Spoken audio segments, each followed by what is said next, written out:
Hi friends, मेरे channel take Shankar में आपका एक बार फिर से स्वागत है। आज की इस वीडियो में मैं आपको बताने जा रहा हूं कि टिकट कैंसिल कराने पर कब और कितना चार्ज करता है। वो सारी बातें मैं आपको डिटेल में बताऊंगा, इसलिए इस वीडियो को बिना स्किप किए हुए लास्ट तक ज़रूर देखें। अगर आपको जानकारी अच्छी लगे तो इस वीडियो को लाइक और शेयर ज़रूर करना, और आप मेरे चैनल पर नए हैं तो प्लीज़ चैनल को ज़रूर सब्सक्राइब कर लें। तो चलिए मैं वीडियो को स्टार्ट करता हूँ। सबसे पहले मैं आपको बता दूँ कि कन्फर्म टिकट जो होते हैं, अगर उसको हम कैंसिल कराते हैं तो उस पर कितने चार्ज करते हैं। तो सबसे पहले आपकी जानकारी के लिए बता दूं कि अगर आपका जो ट्रेन का डिपार्चर टाइम जो भी हो, उससे 48 घंटे पहले अगर आप टिकट कैंसिल कराते हैं तो आपको फर्स्ट एसी और एग्जीक्यूटिव क्लास का जो किराया है 240 रुपये कट करने के बाद वापस किया जाएगा। अगर आप ट्रेन डिपार्चर से 48 घंटे पहले सेम सेकेंड एसी का कराते हैं तो आपको 200 रुपये पर पैसेंजर काटा जाएगा। मान लीजिए कि एक मीनार पे 4 लोग हैं तो 4 लोगों के लिए 200 रुपये काटे जाएंगे। थर्ड एसी, थर्ड इकोनॉमिक और एसी चेयर कार पर 180 रुपये पर पैसेंजर काटे जाते हैं। स्लीपर क्लास में 120 रुपये पर पैसेंजर काटे जाते हैं, और सेकेंड क्लास में जो कि 2S के नाम से होता है उसमें 60 रुपये पर पैसेंजर काटे जाते हैं। उसके बाद से मैं आपको एक इम्पॉर्टेंट चीज़ बता देता हूँ कि अगर ट्रेन डिपार्चर करने से अभी 48 घंटे पहले का मैंने बताया है, अगर आप 48 घंटे से कम और 12 घंटे से पहले अगर कैंसिल कराते हैं तो आपका जो भी जितने का भी टिकट है सारे क्लास में, जैसे कि first AC, second AC, third AC और स्लीपर क्लास या 2S क्लास में सेम अप्लीकेबल होता है। आपको 25% किराया काटने के बाद वापस कर दिया जाता है।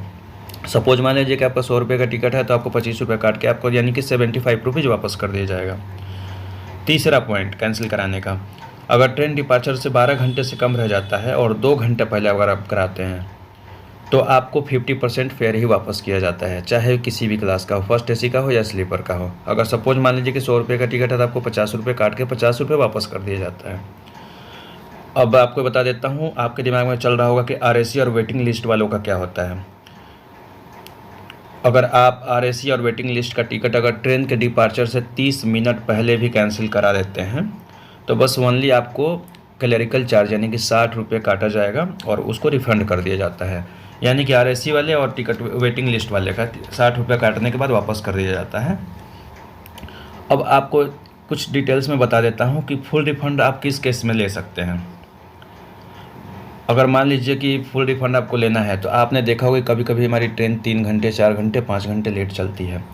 तो एक रूल ये भी है कि अगर ट्रेन 3 घंटे से ज़्यादा लेट चल रही है तो आप उस केस में अगर कैंसिल कराते हैं तो आपको फुल रिफ़ंड प्राप्त होता है। दूसरा, कनेक्टिंग ट्रेन। आपने कनेक्टिंग ट्रेन का नाम सुना होगा। सपोज मान लीजिए कि मैं न्यू दिल्ली टू पटना और पटना से टू कोलकाता जा रहा हूँ। तो मान लीजिए कि मैंने क्या किया कि न्यू दिल्ली से पटना पहुँच गया और ट्रेन लेट होने की वजह से पटना टू कोलकाता की ट्रेन मेरी छूट गई है। तो वहाँ पर आपको जाना है स्टेशन मास्टर के पास और आपको अपनी डिटेल्स में बतानी है कि मैं कनेक्टिंग ट्रेन थी और ये ट्रेन की वजह से, लेट होने की वजह से ये छूट गई है। तो आपसे क्या होगा कि नई दिल्ली से पटना जहाँ तक आपने ट्रेवल कर लिया है वहाँ तक का किराया आपसे ले लिया जाएगा और आगे का आपको फुल रिफ़ंड कर दिया जाएगा, यानी कि उसमें कुछ नहीं काटा जाएगा। लेकिन ये जैसे ही ट्रेन पटना पहुँच रही है उसके एक्चुअल अराइवल टाइम से 3 घंटे के अंदर आपको ये करना होता है।